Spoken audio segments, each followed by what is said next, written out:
Hey, good morning, church family, Facebook family, anyone listening.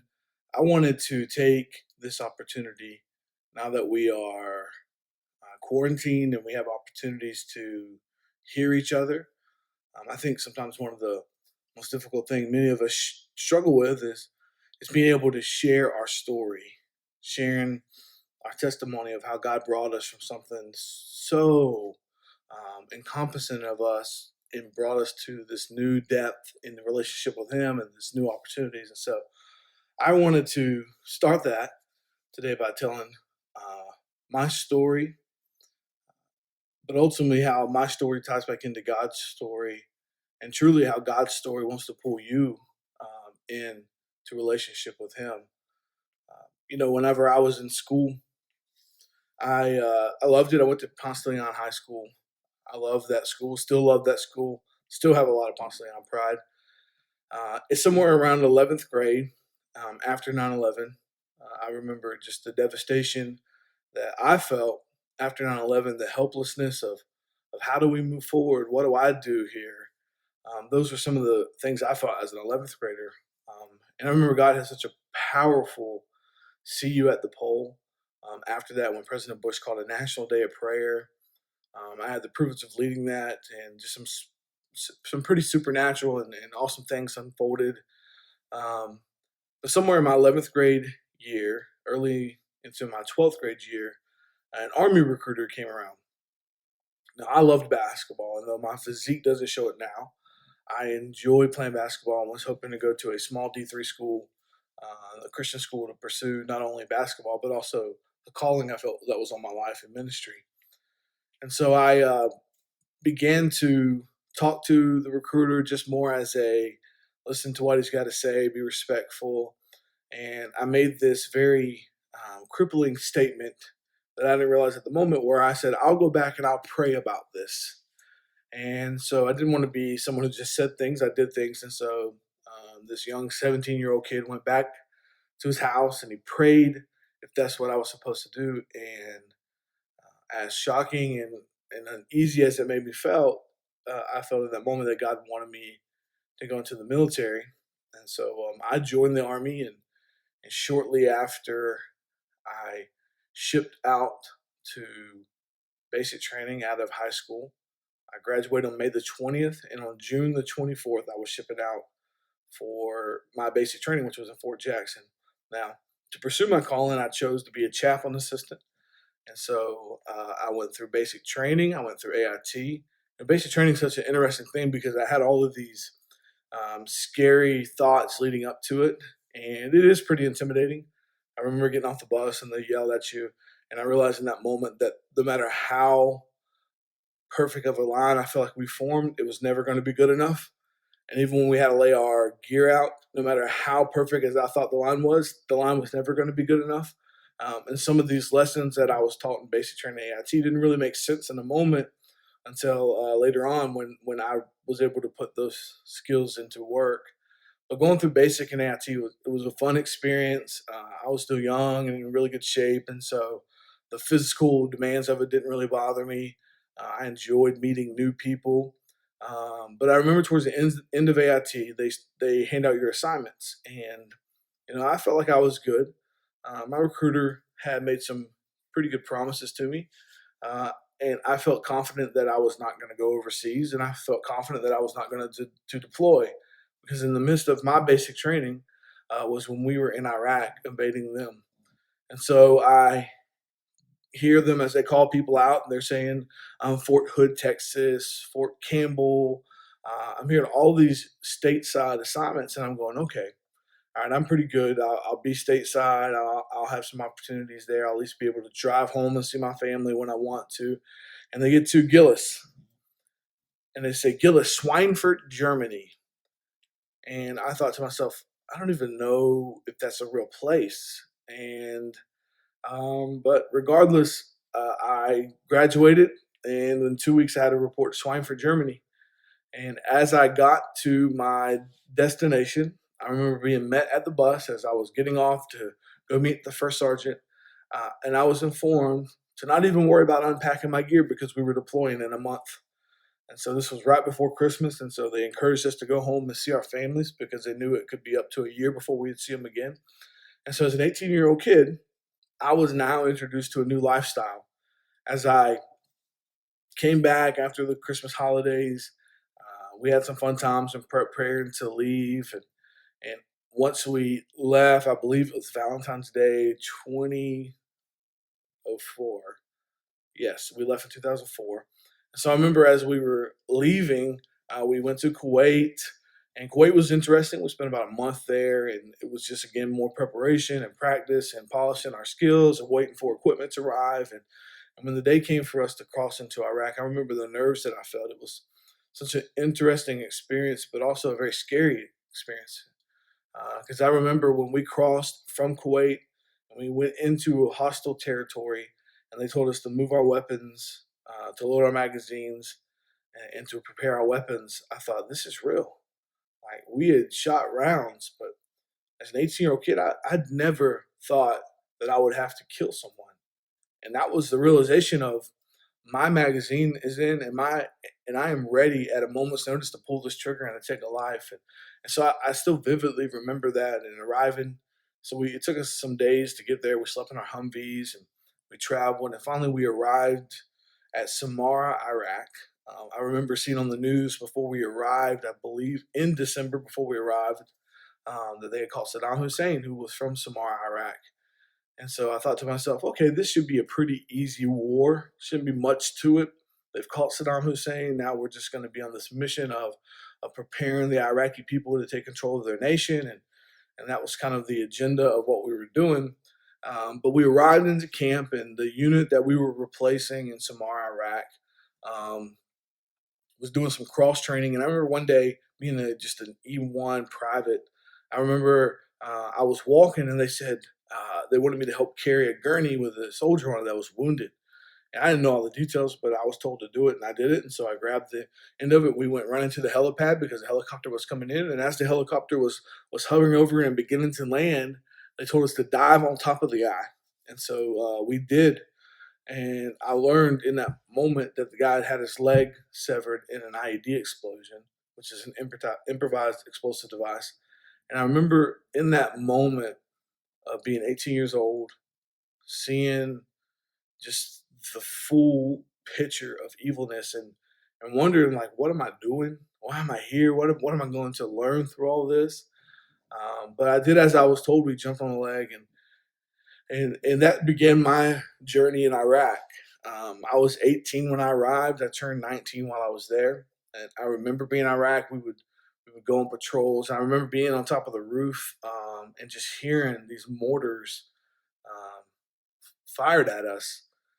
And I would be there with more seasoned guys. And I can remember they had painted this picture of how comical it was because they didn't have any accuracy. And I remember buying into that belief of saying, this is funny because they are not able to hit us. It almost felt like we were that tall kid on the playground who could block any shot of anybody that came running in. And so we had that invincibility about us. And that invincibility kind of lingered over until one day, as my primary job was to protect the chaplain because he's a non-combatant. And I remember we went on patrol. The chaplain liked to go with our lieutenant colonel on patrols to just be there and be a support for troops that were in need. And as I was with him, we stopped because there was a battle that was taking place inside of the city, and we stopped on a hill where you could watch it from a distance but not necessarily be involved.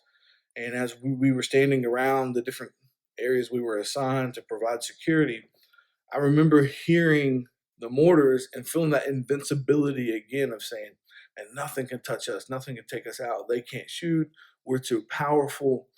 And I don't remember much else after that because an explosion took place at my feet. Now I remember kind of coming to, and I remember them grabbing me and getting me into the Humvee, and we just sped off.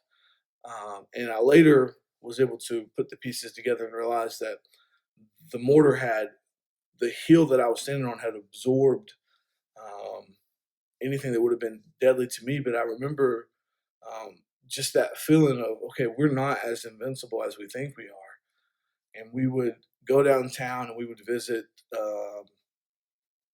visit troops that were kind of secluded down there at one of our forward operating bases. And when we would go down there, we would a lot of times stay the night. And one time we were staying the night in the middle of a city in this kind of fortified area. And I remember like commotion taking place during the day. And I went to look out of a peephole where we had security at, where they could see through a gate and fire as needed. And as I went out there and I was looking out the gate, the commotion was like drawing me to it. And I saw a donkey headed towards us. And as the donkey was coming to us, I heard an explosion, and they had strapped an explosive device to the donkey with the hopes of the donkey running towards us and exploding and taking out us. Of course, if you know a donkey, they're not the most reliable animals. They can be stubborn. And so that's one of the funny experiences. But, more than the funny things, and the camaraderie that was formed there was incredible. There's guys that I'm still friends with today that I would do anything in the world for. But I can remember as an 18-year-old kid, turning 19, trying to process the reality of death.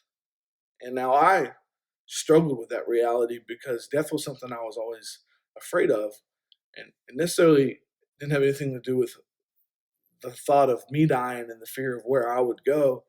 But I just didn't like death. I didn't go to funerals. Up until that point, I don't know that I'd ever really seen the dead body. Um, but being over there really submerged you into that reality. Death happened all around you. Death was the pull of a trigger away, the explosion of a mortar away, the fire of a tank away. I mean, death was just right around the corner at any moment. And you live with that reality. Every single night, they would lob mortars at our base, and our protocol was to go to a bunker. And so I can't remember a time that we got to sit and enjoy a full night's sleep without being waking up in the middle of the night and having to go bunker down for the night. And so that just became the new norm. Was we'll get a few hours, we'll wake up, we'll have to go and hunker down for the night, and then we'll go back to trying to go to sleep.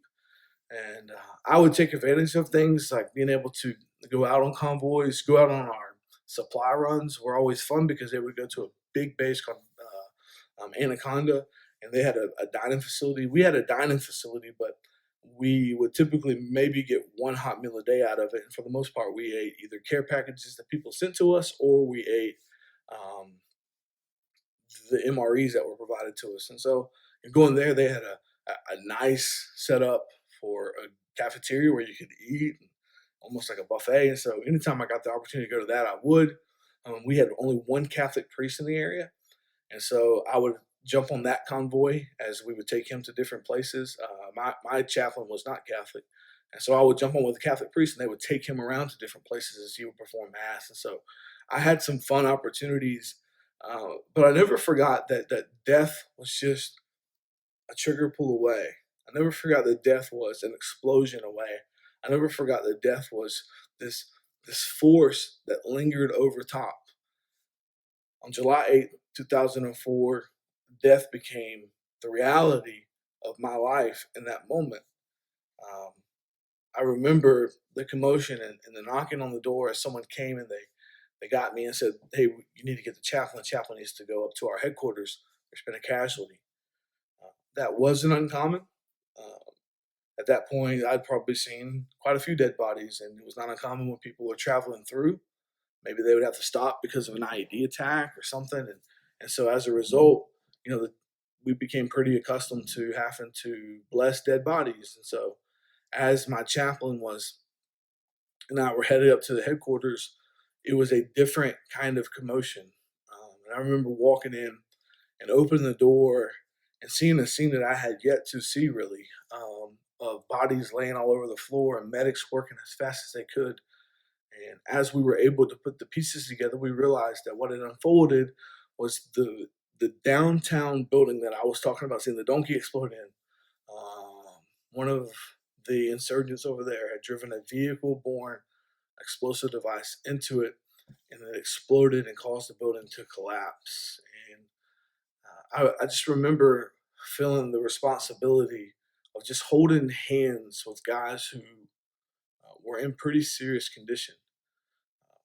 And I remember one in particular going back as I held his hand, and ultimately he would die from that. And I just the commotion and just the picture and the sound of that still haunts me to today because I can remember it so vividly. We could walk in there. I could draw you a picture of how it looked. A little bit, it felt like just seconds into our time there. It was probably really maybe even an hour into our time in there. The chaplain came and tapped me on the shoulder and he said, "There's been some deaths, and I have to go bless the bodies." So I went with the chaplain, and we went over to this tent outside, and they had 4 bodies in it, and it was different because I'd been with the chaplain to bless bodies before, and though it was very concerning, and my heart broke for those, I didn't know a name, and there wasn't an identity attached to them as it was for these 4 guys that I saw laying in the tent that day. Those 4 guys were guys that I had played ping pong with. I had been in the weight room with. Those were guys that I knew. Um, and I remember just looking at their bodies, and some of them were burnt really beyond being able to identify them. I remember some of them looking almost alive, like just their body didn't see any damage to it. And my chaplain began to sing Amazing Grace, and it was just a very somber moment. And I was filled with a lot of questions, like, what happens from here? What happens to the families? And I remember the response that I'm sure the Army has ingrained, was that their family would be taken care of financially.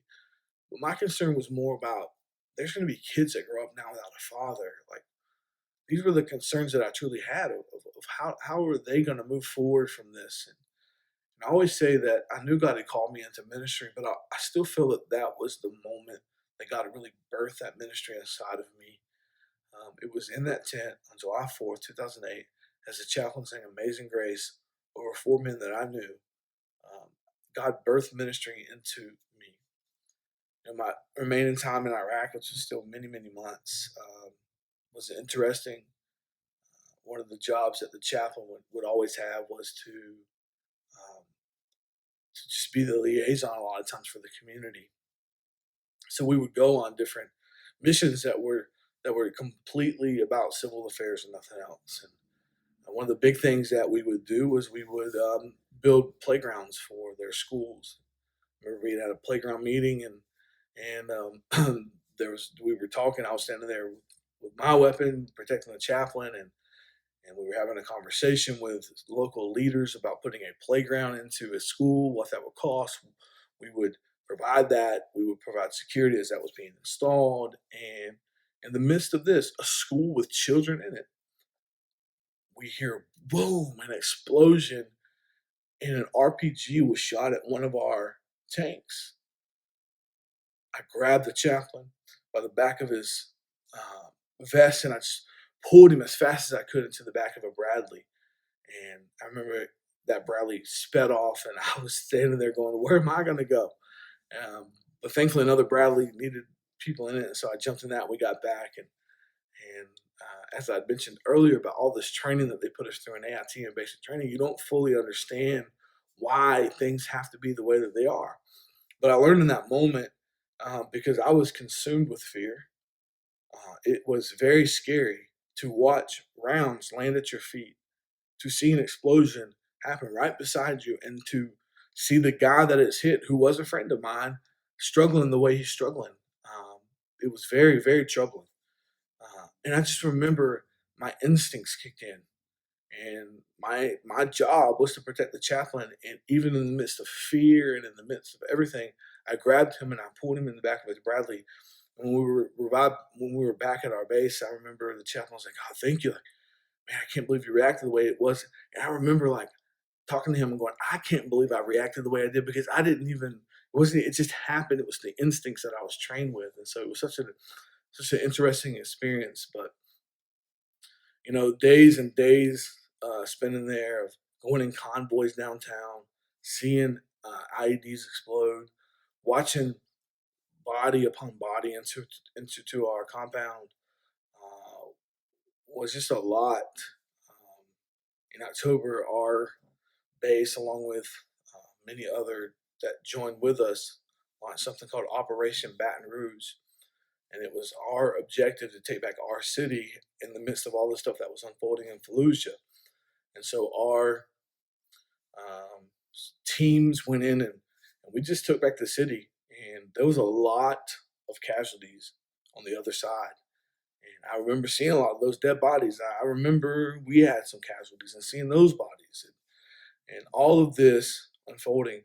And I just remember like my largest takeaway in my year there was just the dead bodies, just seeing so much death, so many dead bodies. Um, you just, it almost like I became numb to it. And so that really had an impact on me when it was time for me to reintegrate back into society. I came back to Germany. I was able to get a compassionate reassignment to Fort Rucker to be with Amber as we had just got married.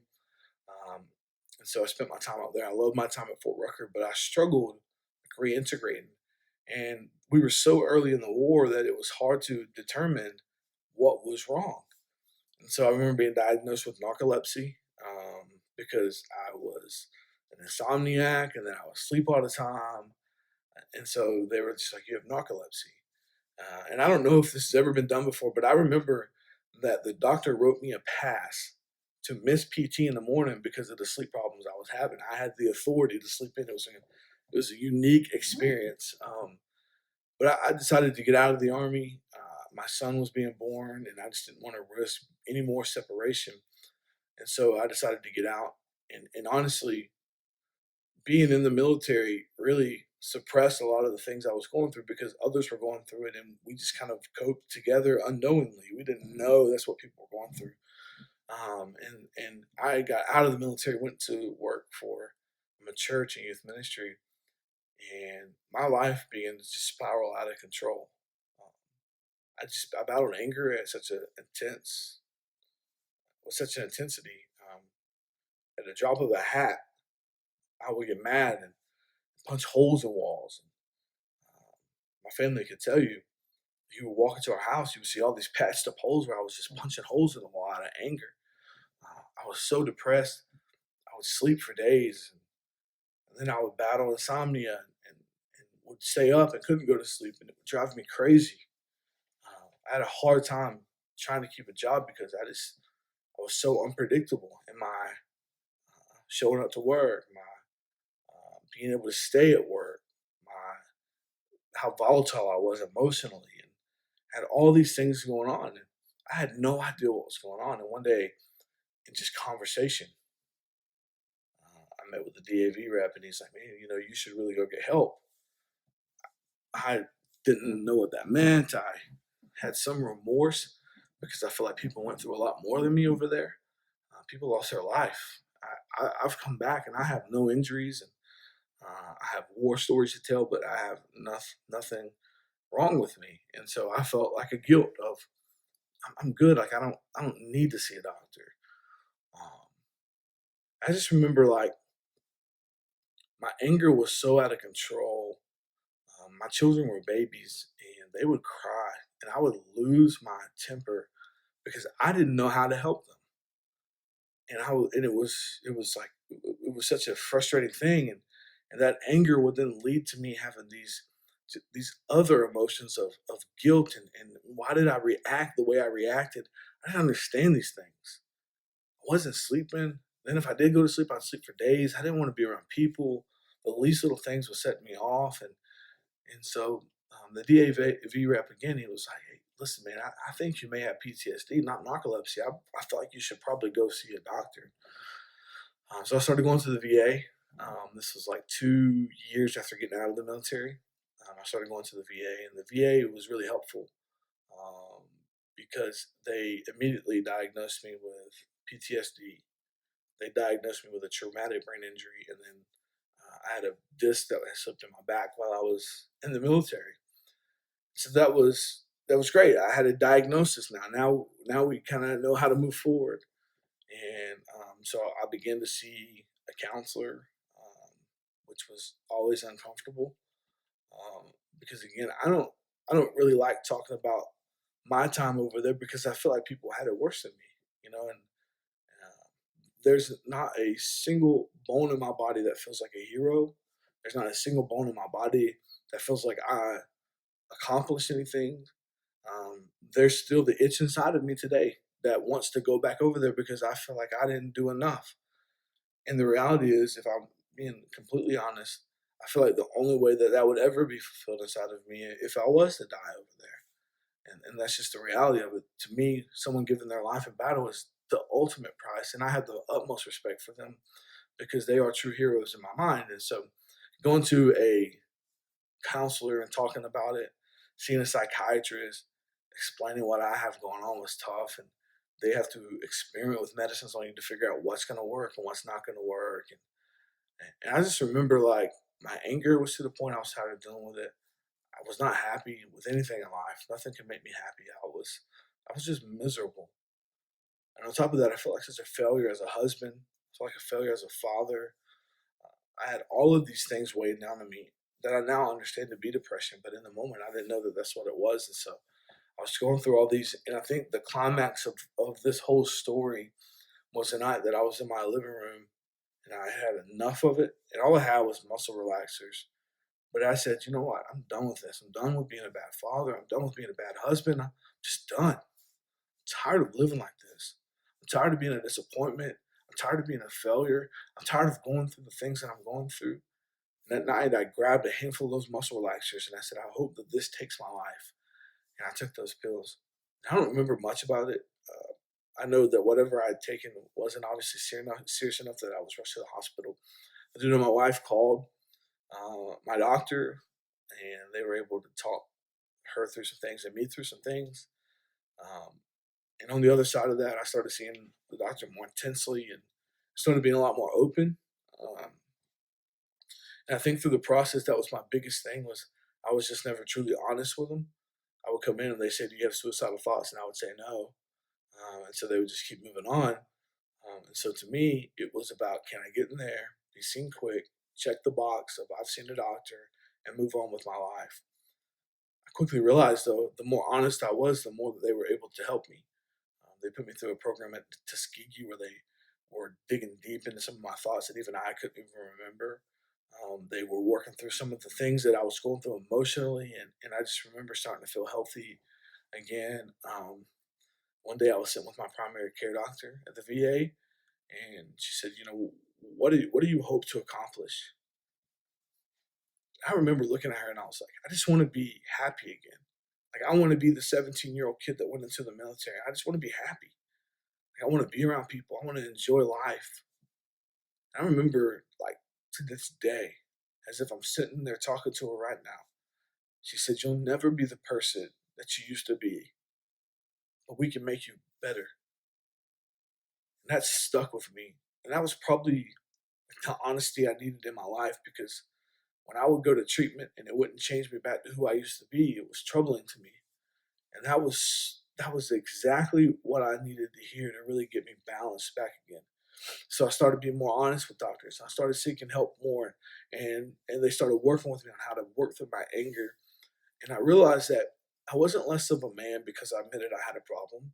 I wasn't less of a man because I went in there and said that things aren't going the way I want them to. I shouldn't feel guilty that I lived when everyone else died or came back with injuries. Like these are just it's just the reality of war. And so they started treating my PTSD in a more intense manner.